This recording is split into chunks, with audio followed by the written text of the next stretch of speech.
going to talk about the culture war. We hear this term thrown around a lot, especially in the right, about how important it is to win the culture war, and that's definitely true.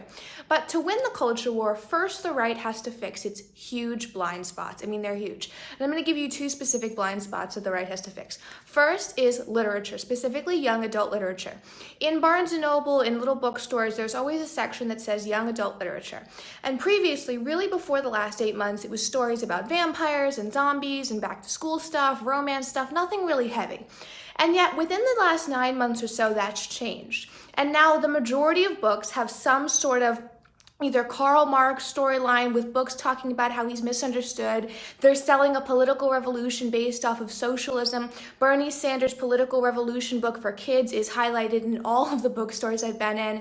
And even more than that, there are books with storylines that are very easily taken out of the headlines now, whether that's the fake narrative about immigration with what Trump is doing, or the fact that the economy isn't actually working for all, which is what these storylines say. Basically a complete lack of conservative or just regular people representation in young adult literature.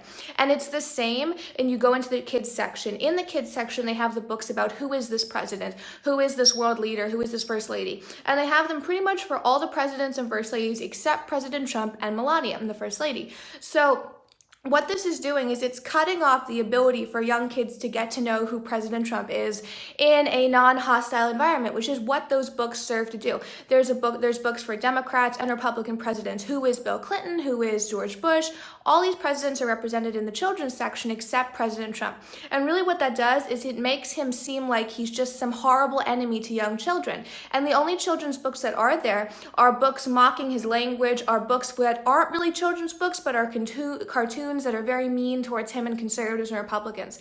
So that's the first blind spot in culture, the need to fix the problem we have with no representation in literature, specifically children's literature and young adult literature.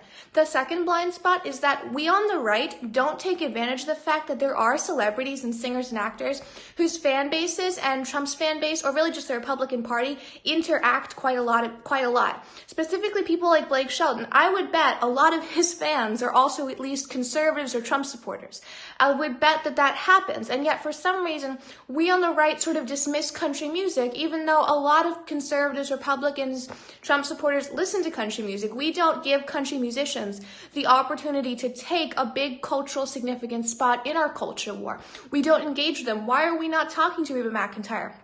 Why are we not talking to these people who constantly sing songs about how great America is and are constantly supporting troops and everything? Why are we not going to them when we need help in the celebrity realm? We focus too much on trying to win points with people who are never really going to be on our side, instead of going to the people whose fan bases already interact with our Republican base or conservative base. Even people like Dolly Parton. We never interact in that way, and it's a really big shame, and it's a blind spot because it's our main celebrity market, it's our main celebrity opportunity, and we never tap it. We never try to engage with it. And so there's this big disconnect between conservatives and Republicans and Trump supporters in politics and in the rest of the world.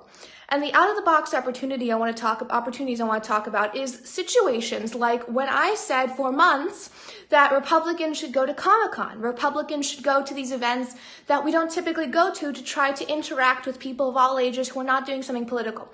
We don't go for out-of-the-box opportunities like Comic-Con, even to just talk to people. Dan Crenshaw could have gone to Comic-Con and worked his eye patch into some sort of cosplay costume, but he didn't because we're not pursuing out-of-the-box opportunities.